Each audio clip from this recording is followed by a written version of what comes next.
गएको मक्सिर 4 गते भएको प्रतिनिधि सभा र प्रदेश सभाको निर्वाचनको मत परिणाम आउने क्रम जारी। अहिलेसम्म 107 ठाउँको नतिजा आउँदा नेपाली कंग्रेसले 37 ठाउँमा जित्दै अग्रस्थानमा, समानुपातिकमा एमाले अगाडि। अन्य कुन कुन दलले कहाँ कति जिते, राष्ट्रिय स्वतन्त्र पार्टीले कहाँ अग्रता लिइरहेको छ, कति ठाउँमा जित्यो, यसको बारेमा पुरै जानकारी। निर्वाचित हुनु भनेको विजयी हुनु होइन, जाँच दिन सक्षम हुनु मात्रै हो भन्दै राष्ट्रिय स्वतन्त्र पार्टीका सभापति रवि लामिछानेको भनाई। पुराना र ठूला दलहरू नसुध्रिए अर्को चुनावमा देशैभर घण्टी बज्ने, ठूला दललाई रवि लामिछानेको चेतावनी। चुनावी मैदानबाट हटाउन खोजिएकी तोसीमा कंग्रेसभित्रको असन्तुष्टि र पुराना दलप्रतिको वितृष्णा, तोसीमा कार्कीको जितको कारक। यो आफ्नो जित नभई जिम्मेवारी रहेको तोसीमा कार्कीको दावी। काठमाडौँबाट चुनाव जित्नेलाई काठमाडौँ महानगरपालिकाका मेयर बालेन शाहको बधाई। सहकार्य गर्न आफूहरू आतुर रहेको धारणा।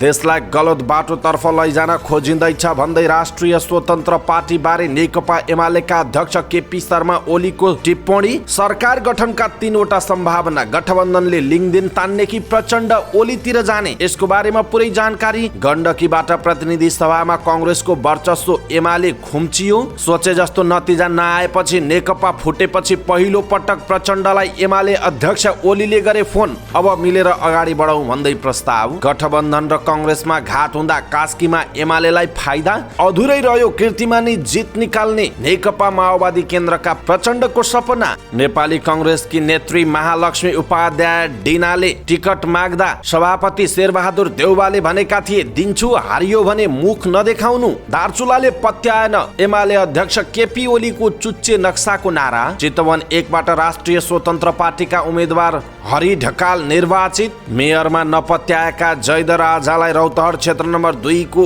प्रदेश सभा 1 मा जनताले बनाए सांसद। झिनो मतान्तरले चुनाव जित्दै फेरि सांसद बने बसन्त नेमवाङ। भोजपुरबाट नेकपा माओवादी केन्द्रका सुदन किराँती निर्वाचित। दाङ 1 बाट एकीकृत समाजवादीका मेटमणि चौधरीले चुनाव जित्दा कञ्चनपुर 1 बाट एमालेका तारा लामा तामाङ निर्वाचित। नवलपरासी पश्चिम 1 बाट कंग्रेसका नेता विनोद चौधरी निर्वाचित। पर्सामा कंग्रेस एमालेको कमब्याक, मधेसी दल कमजोर देखियो। नेप्सेमा दोहोरो अङ्कको वृद्धि, 92 करोड 51 लाखको सेयर कारोबार जारी। फिफा विश्वकप 2022 अन्तर्गत रोनाल्डोको कीर्तिमानी गोल, घानामाथि पोर्चुगलको रोमाञ्चक जित। र समाचार पार्टी हेल्थ टिप्स अन्तर्गत आज हामी मुटु रोग लाग्न नदिन के गर्ने, लागिसके पछाडि के गर्ने भन्ने विषयवस्तुमा जानकारी दिनेछौँ। हामीलाई अन्तिमसम्म हेर्नुहोला।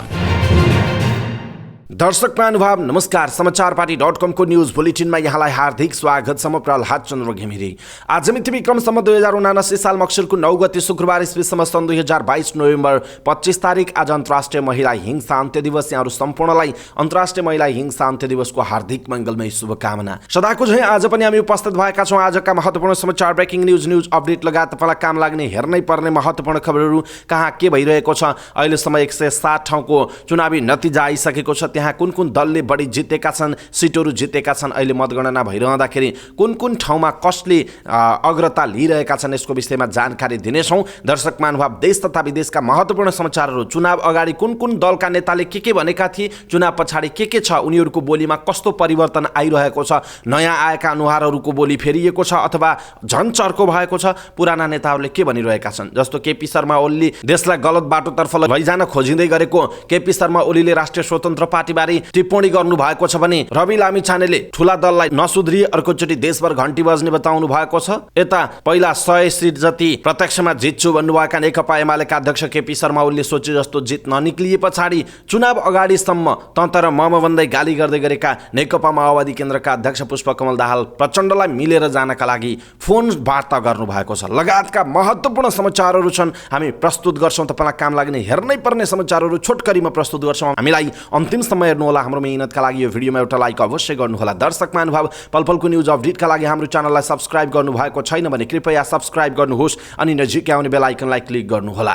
दैनिक रूपमा हेर्नुहुन्छ भने रेगुलर भनेर लेख्नुहोला। आज पहिलोचोटि हेर्दै हुनुहुन्छ भने फर्स्ट टाइम भनेर लेख्नुहोला। दर्शक महानुभाव, देशभित्र हुनुहुन्छ भने आफू रहेको गाउँठाउँ सहर जिल्लाको नाम लेख्नुहोला। विदेशमा हुनुहुन्छ भने कुन देशबाट हेरिरहनु भएको छ त्यो कुरा तलको कमेन्ट बक्समा कमेन्ट गर्नुहोला।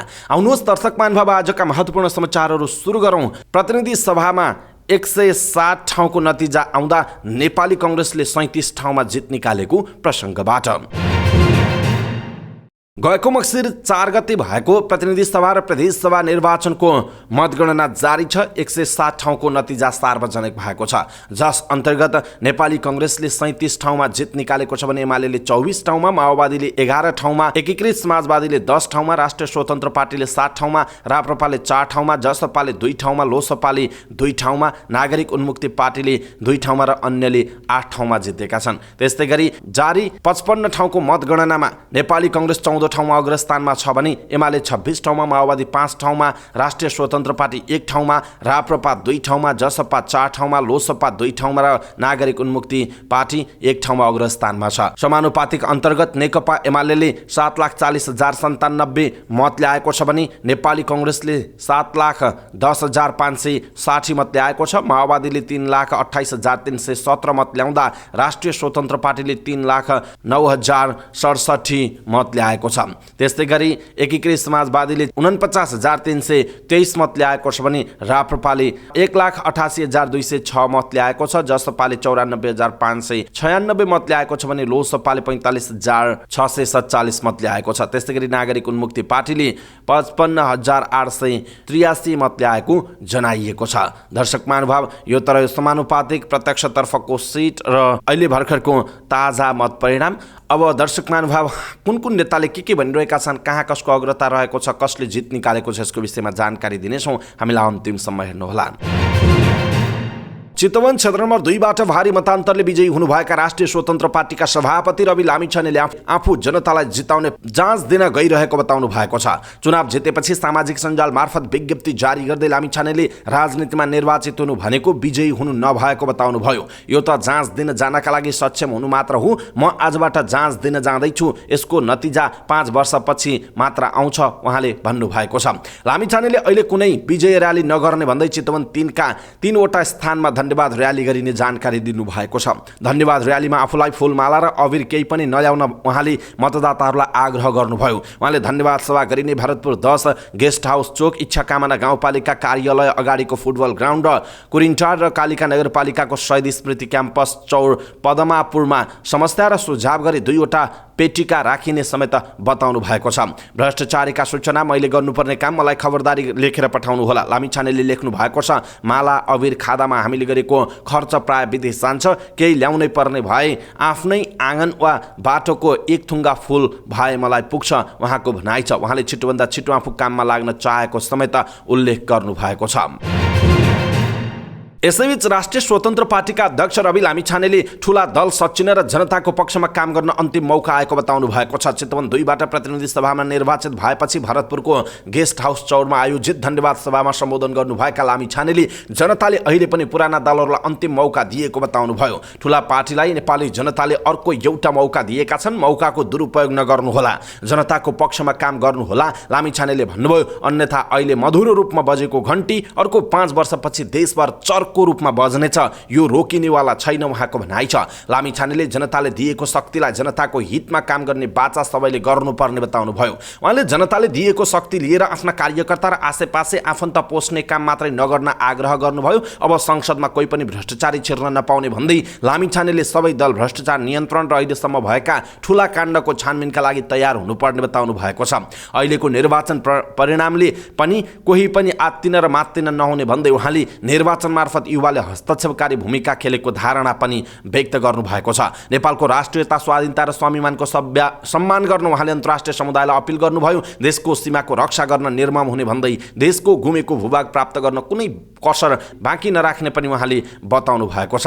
मागी खाने नभई गरी खाने देश बनाउन खोजेको दावी गर्दै लामिछानेले यसअघि नेपाली जनताले जित्न नपाएको तर यसपटक जितेको टिप्पणी पनि गर्नु भएको छ। दर्शक महानुभाव, रवि लामिछानेको यो भनाइप्रति तपाईको धारणा के छ? आफ्नो धारणा तलको कमेन्ट बक्समा कमेन्ट गर्नुहोला। चुनावी प्रचार प्रसारको क्रममा तोसीमा कार्कीको नाम कमै सुनिएको थियो। प्रचार प्रसारका क्रममा घण्टी बजाएर ध्वनि प्रदूषण गरेको भन्दै निर्वाचन आयोगले डाक्टर तोसीमा कार्की, ललितपुर 3 की उम्मेदवार डाक्टर तोसीमा कार्कीलाई चुनाव प्रचार प्रसारमा घण्टी नबजाउन निर्देशन दियो। तर त्यही घण्टी बजाउँदै बिहिबार कार्कीका समर्थकले विजय र्याली निकाले। चुनाव प्रचार प्रसार गर्नुपर्ने बेलामा तोसीमा कार्की अदालत निर्वाचन आयोगको झमेलामा परिन्। झमेलामा मात्र परिनन्, उनको चर्चा बिस्तारै चुलिँदै गयो। तोसीमा कार्की को नाम चर्चा हुँदै गर्दा उनलाई जितको कारक काङ्ग्रेसभित्रको असन्तुष्टि र पुराना दलको वितृष्णाको रूपमा हेरिएको छ।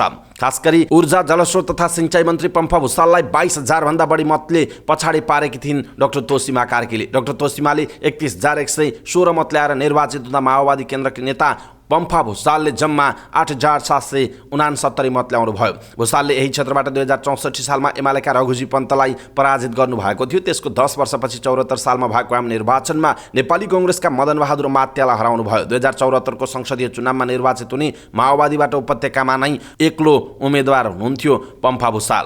पम्फालाई यसपटक कांग्रेस र एमाले फुटेर बनेको दल नेकपा एकीकृत समाजवादीको समर्थन थियो। उहाँले कम मत ल्याउनुमा नेपाली कांग्रेसभित्रको असन्तुष्टिलाई मुख्य कारण मानिएको छ। ललितपुर 3 लाई कांग्रेसले पनि आफू बलियो भएको क्षेत्र मान्दै आएको छ। आफ्नो बलियो पकड भएको क्षेत्रको टिकट माओवादीलाई दिएकोमा कांग्रेसभित्रको तीव्र असन्तुष्टि थियो। यो सँगसँगै पुराना दलहरूप्रति तिनका नेताहरू र भ्रष्टाचारहरूको विभिन्न कुराहरूले गर्दा ललितपुरका जनताहरूमा वितृष्णा थियो र त्यसको सबै मत घन्टीमा घोप्टिएको विश्लेषणहरू गर्न थालिएको छ। दर्शक महानुभाव, तोसीमाको यो जितप्रति तपाईँको धारणा के छ? आफ्नो धारणा तलको कमेन्ट बक्समा कमेन्ट गर्नुहोला।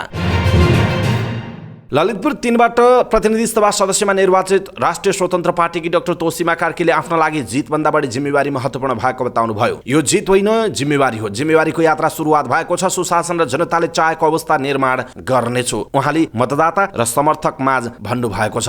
उहाँले जनताले गरेका आशालाई निराशामा परिणत हुन नदिने पनि बताउनुभयो। यो विश्वासलाई विश्वासघात हुन दिने छैन। उहाँले भन्नुभयो, जनताको आशा विश्वास र भरोसालाई 5 वर्ष सदनमा पेश गर्ने उहाँको प्रतिबद्धता रहेको छ। जनताका मुद्दामा म सधैँ साथमा उभिनेछु। मैले गरेको वाचा र तपाईका आशा पूरा गरेपछि मात्र हाम्रो जित हुनेछ। उहाँले भन्नुभयो, मलाई निरन्तर खबरदारी गरिदिनु होला। संसदमा आफ्नो भूमिका राजनीतिको सुसभ्य परिभाषा स्थापित गर्नमा हुने उहाँको भनाइ छ। संसदमा सांसदले जनता र जनमुद्दाको पक्षमा कसरी उभिने भनेर देखाउनेछ। यसमा तपाईको साथ पनि चाहिन्छ, उहाँले भन्नुभएको छ। दर्शक महानुभाव, तोसीमा कार्कीको यो भनाइप्रति तपाईको धारणा के छ? आफ्नो धारणा तलको कमेन्ट बक्समा कमेन्ट गर्नुहोला र यी उम्मेदवारहरूको पक्षमा कृपया एउटा लाइक, कमेन्ट र आफ्नो फेसबुकमा यो भिडियोलाई सक्दो सेयर गर्नुहोला। काठमाडौँ महानगरपालिकाका मेयर बालेन्द्र शाह बालेनले काठमाडौँबाट निर्वाचित प्रतिनिधि सभाका सदस्यहरूलाई बधाई दिनुभएको छ। सामाजिक सञ्जाल मार्फत काठमाडौँका 9 जना सांसदको तस्बिर राखेर बधाई दिँदै बालेनले महानगर सहकार्य गर्न आतुर रहेको बताउनुभयो। उहाँले काठमाडौँ 10 बाहेक अरू सबै क्षेत्रबाट निर्वाचित सांसदको तस्बिर राख्नु भएको छ। काठमाडौँ निर्वाचन क्षेत्र नम्बर 10 मा भने काठमाडौँ महानगरको कुनै पनि ओडा परेको छैन। काठमाडौँ महानगरलाई सुन्दर, स्वच्छ र समतामूलक बनाउन तपाईहरू सबैको साथ आवश्यक हुनेछ। तपाईहरूसँग सहकार्य गरी काठमाडौँ बनाउन हामी आतुर छौँ, उहाँले भन्नुभएको छ। नेकपा एमालेका अध्यक्ष केपी शर्मा ओलीले नेपालको बौद्धिक जगतले देशलाई गलत दिशातर्फ लैजान खोजेको टिप्पणी गर्नुभएको छ। राष्ट्रिय स्वतन्त्र पार्टीले ल्याएको निर्वाचन परिणामबारे सोधेको प्रश्नमा ओलीले देशलाई हाहा हुहुतिर लैजान खोजेको आरोप लगाउनुभयो। झापामा पत्रकारहरूले सोधेको प्रश्नको जवाफ दिँदै उहाँले राष्ट्रिय स्वतन्त्र पार्टीका केही उम्मेदवारले जित हासिल गर्नु मामुली कुरा भएको पनि बताउनुभयो। उदय भनेर जे प्रचार, जे प्रोपोगन्डा गरियो त्यो वास्तवमा तपाईहरू सञ्चार माध्यमको कृपा हो। उहाँले भन्नुभयो, देशलाई गलत बाटो तर्फ लान खोज्दै हुनुहुन्छ नेपालको बौद्धिक जगतले। के गन्तव्य हो, के कार्यक्रम हो, के नीति हो, केही छैन। हाहा हुहुमा त देश चल्दैन, उहाँको भनाइ छ।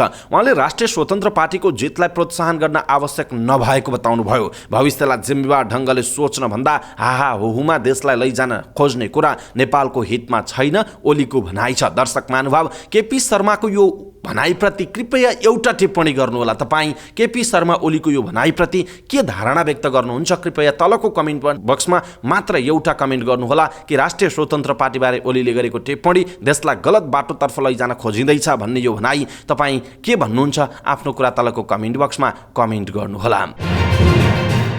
प्रतिनिधि सभामा दलहरूको आकार प्रश्न हुँदै गर्दा नेकपा एमालेका अध्यक्ष केपी शर्मा ओलीले माओवादी केन्द्रका अध्यक्ष पुष्पकमल दाहाल प्रचण्डलाई फोन गर्नुभयो। बिहिबार दिउँसो भएको फोन संवादका क्रममा दुई नेताले प्रतिनिधि सभा सदस्य चुनिएकोमा एकअर्कालाई बधाई दिए। ओलीले भेटेर कुराकानी गर्ने प्रस्ताव राख्नुभयो। जवाफमा प्रचण्डले चुनावी परिणाम आइसकेपछि छलफल हुन सक्ने जवाफ दिनुभयो। ओलीका स्वकीय सचिव राजेश बज्राचार्यले भन्नुभयो, उहाँहरूबीच बधाई साटासाट भयो। कसरी जाने भन्नेमा प्रचण्डले चुनावी नतिजा हेरिसकेपछि छलफल हुन सक्छ भनेर भन्नुभएको जनाइएको छ। प्रतिनिधि प्रतिनिधि सभा विघटनसँगै छुट्टिएका प्रचण्डलाई ओलीको फोन यस्तो बेलामा गएको छ जति बेला चुनावी नतिजालाई लिएर माओवादीमा असन्तुष्टि देखिन थालेको छ। एमालेमा भने गठबन्धन सरकार बनाउने आशा पलाएको छ।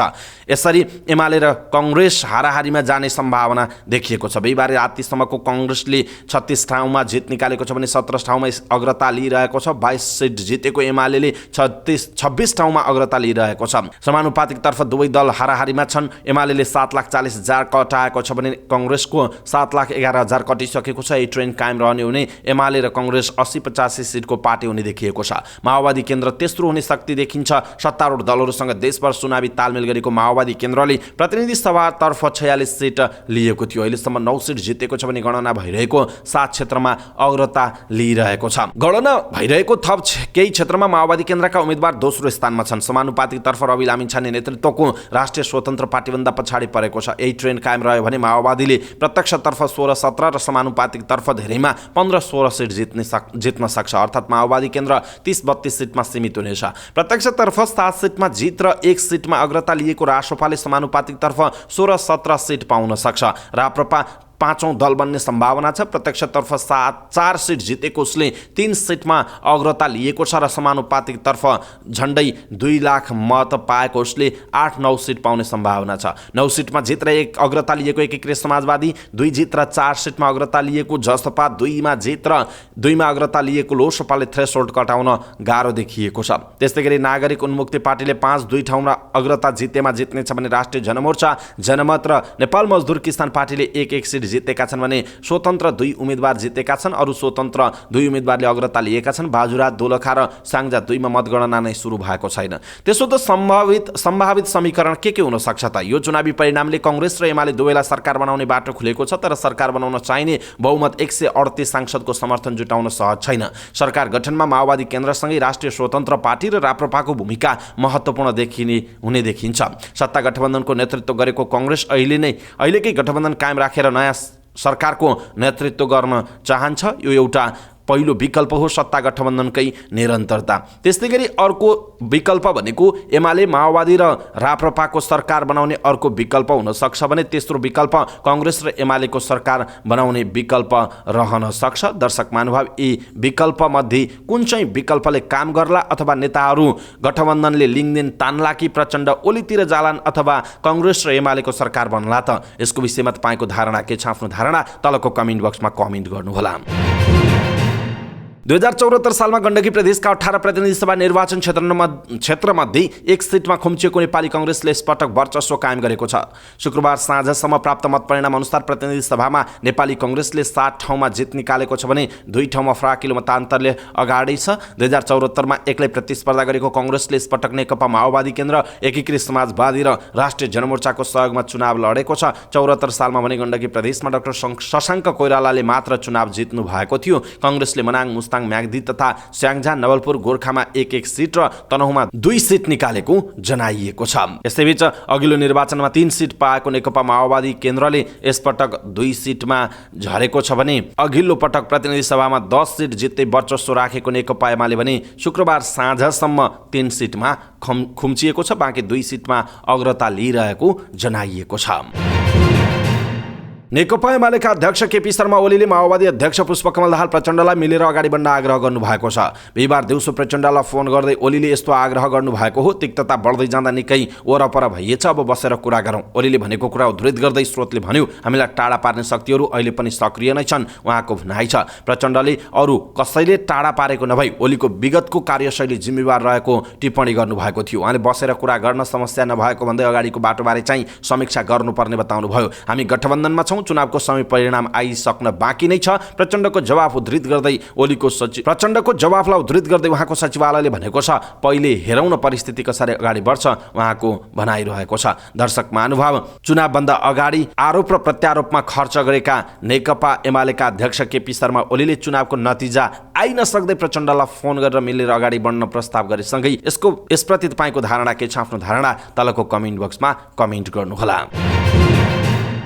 पोखरा 13 बाँझापाटनमा बिहिबार साँझ कांग्रेस कार्यकर्ताले आफ्नै नेता विरुद्ध नाराबाजी गरे। निर्वाचनमा अन्तर्घात गरेको भन्दै कास्की 3 टिकट लिन अन्तिम समयसम्म कसरत रहेका कांग्रेसका कास्की जिल्लाका पूर्व सभापति कृष्ण केसी विरुद्ध नाराबाजी गरेका हुन्। कास्की 3 मा कास्की कांग्रेसका सभापति समेत रहनुभएका किशोर दत्त बराल उम्मेदवार हुनुहुन्छ। एमाले उम्मेदवार मनबहादुर गुरुङसँग उहाँ 2000 मतान्तरले पछि हुनुहुन्छ। कास्की 1 मा एमाले उम्मेदवार वेदबहादुर गुरुङ श्यामसँग गठबन्धनका तर्फबाट कांग्रेस उम्मेदवार दीपक गुरुङ माइला पराजित भइसक्नु भएको छ। प्रदेशसभा 2 मा पनि गठबन्धनका तर्फबाट माओवादी उम्मेदवारको हार हुने देखिएको छ। मुख्यमन्त्री बन्ने योजनासहित प्रदेश चढ्नुभएका खगराज अधिकारी ठूलो मतान्तरसहित अगाडि हुनुहुन्छ। चुनाव हारेपछि कांग्रेसका केही क्षेत्रका सभापति एमबहादुर गुरुङले कांग्रेसकै अन्तर्घातका कारण चुनाव हारेको भन्दै सामाजिक सञ्जालमा लेख्नु भएको छ। उहाँले केसी लगायतको समूह कांग्रेसलाई नै हराउन लागेको भन्दै विरोध समेत गरिरहनु भएको छ। कास्की 1 मा मात्र होइन, क्षेत्र नम्बर 2 र 3 मा पनि कांग्रेसका मत गठबन्धनको पक्षमा नझरेको भन्दै चर्को असन्तुष्टि देखिएको छ। कांग्रेस, माओवादी, एकीकृत समाजवादी सबै पार्टीभित्र गठबन्धन अनुशासित नहुँदा हार बेहोर्नु परेको चर्को आवाज उठिरहेको छ। गठबन्धन र कांग्रेसमा घात हुँदा कास्कीमा एमालेलाई फाइदा भएको छ। कास्कीको चुनावी परिदृश्य यस्तो देखिएको छ। तपाईले कास्कीलाई नजिकबाट निहाल्नु भएको छ भने कस्तो लाग्छ आफ्नो धारणा तलको कमेन्ट बक्समा कमेन्ट गर्नुहोला।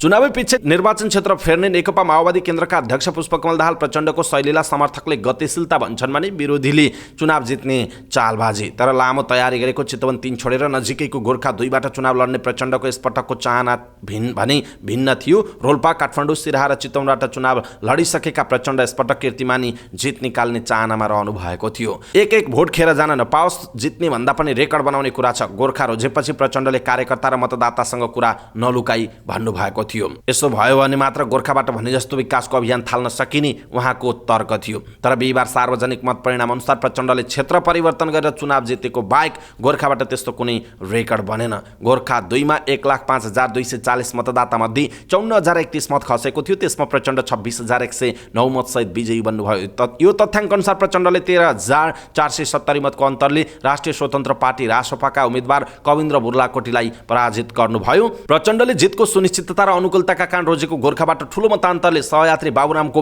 रेकर्ड ब्रेक गर्ने लक्ष्य भेट्टाउन त सक्नु भएन नै। 2 पटक प्रधानमन्त्री भइसकेको व्यक्ति, देशको ठूलो राजनीतिक दलको प्रमुख र आफ्नो क्षेत्रबाट चुनाव लड्न आएको ठूलो नेताप्रति गौरव महसुस गराएर मतदातालाई आकर्षित समेत गर्नु भएन। 64 सालमा यी क्षेत्रबाट बाबुराम भट्टराईले खसेको मतको 80% हासिल गरेर कीर्तिमान कायम गर्नु भएको थियो। यसरी अधुरै रह्यो कीर्तिमानी जित निकाल्ने प्रचण्डको सपना। सँगसँगै उहाँलाई चाहिँ यति मात्र होइन, माओवादीले निर्णायक हैसियत गुमाउने सम्भावनाहरू पनि देखिएको छ र माओवादीको चाहिँ पछिल्लो समय सङ्गठन सुदृढ नभएको, अर्काको लौरी टेकेर अगाडि बढेको भनेर कार्यकर्ताहरूले सामाजिक सञ्जालमा पनि वितृष्णा पोखिरहेका छन्। दर्शक महानुभाव, यसप्रति तपाईँको धारणा के छ? आफ्नो कुराहरू तलको कमेन्ट बक्समा कमेन्ट गर्नुहोला।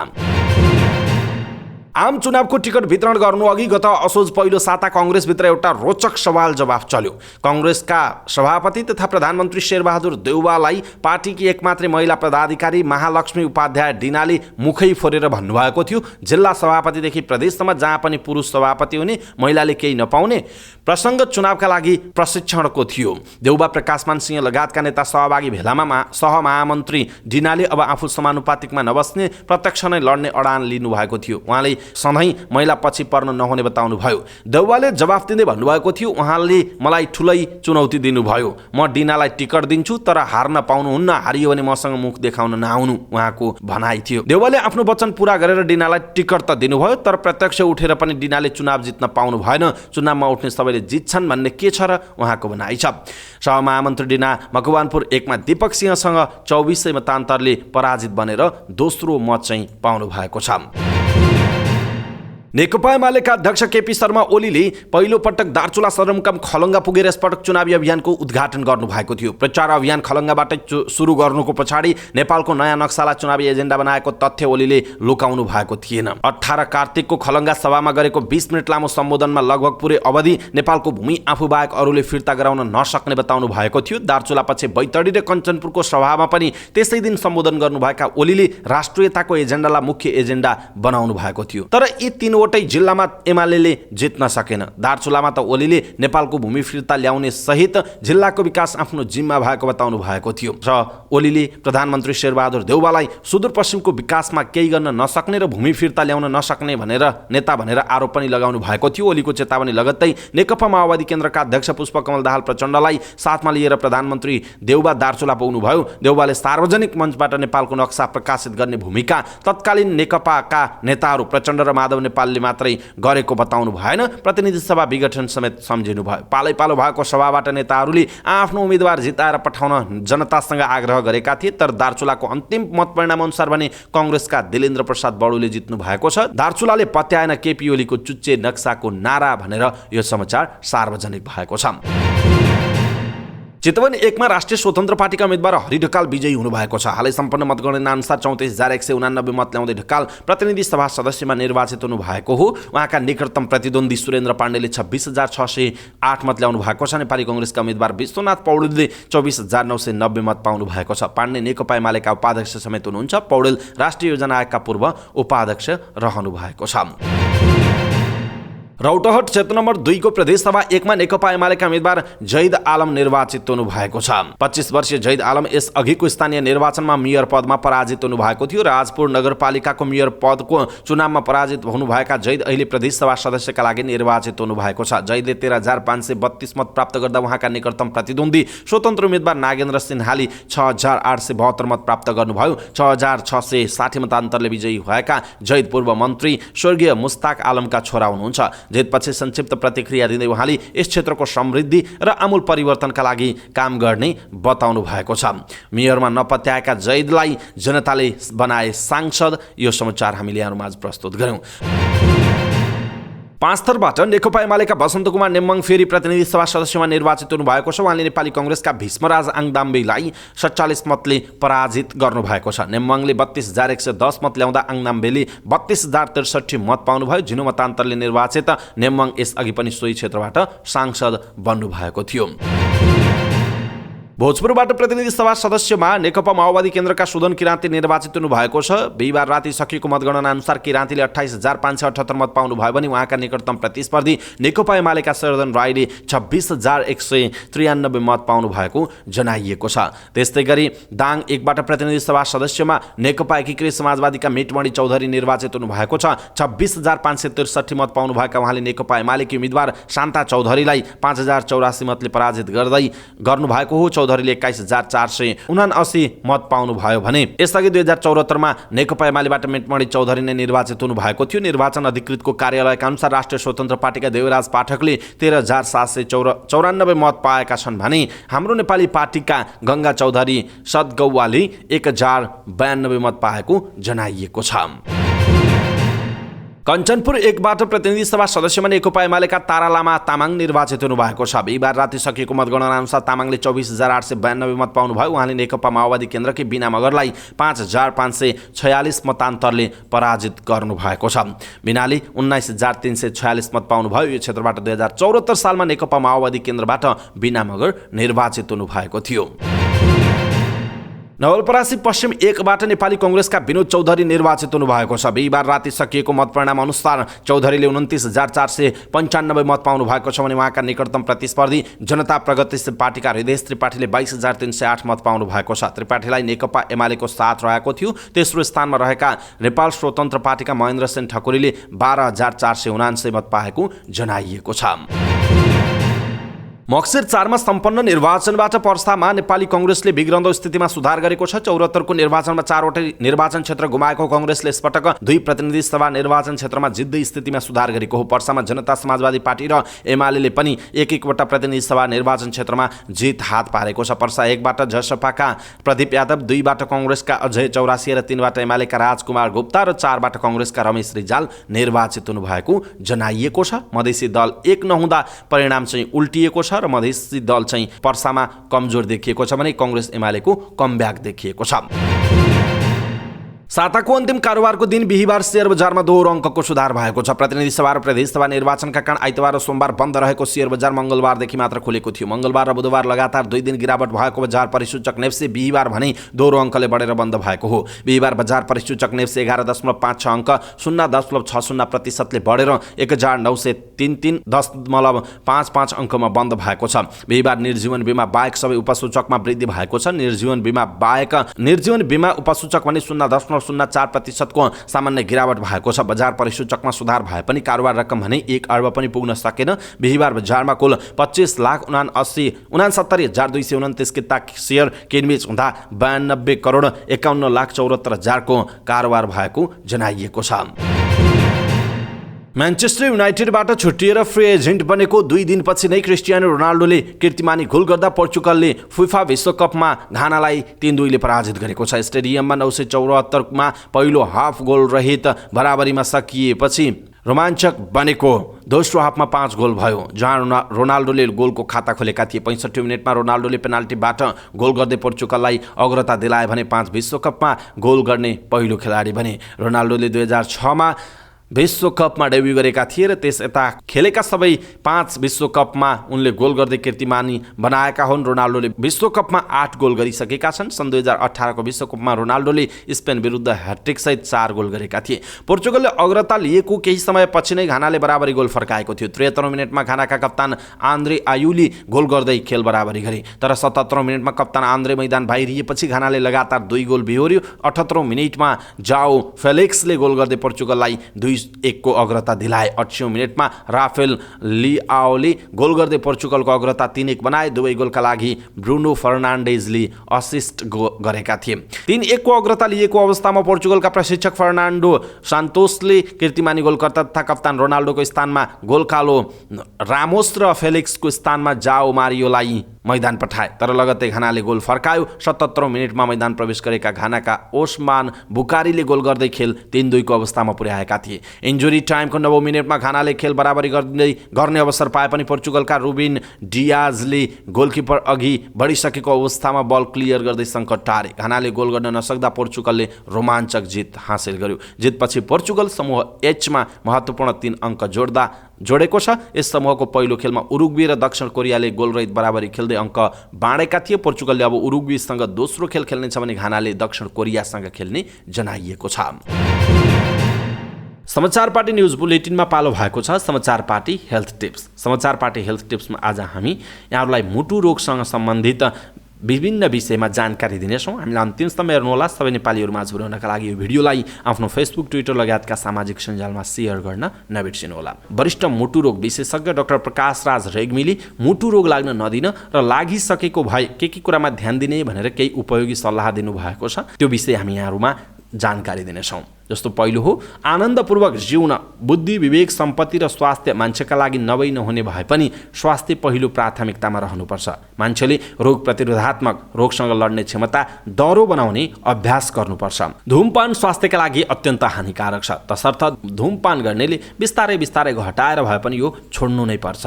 हरियो तरकारी र फलफुल दिनदिनै खाने मान्छेमा मुटु रोग लाग्ने सम्भावना कम हुन्छ। शुद्ध घिउ, तेल खानु मुटुका लागि त्यति हानिकारक हुन्न, तर पटक पकाएको घिउ, तेल खानु चाहिँ हुन्न।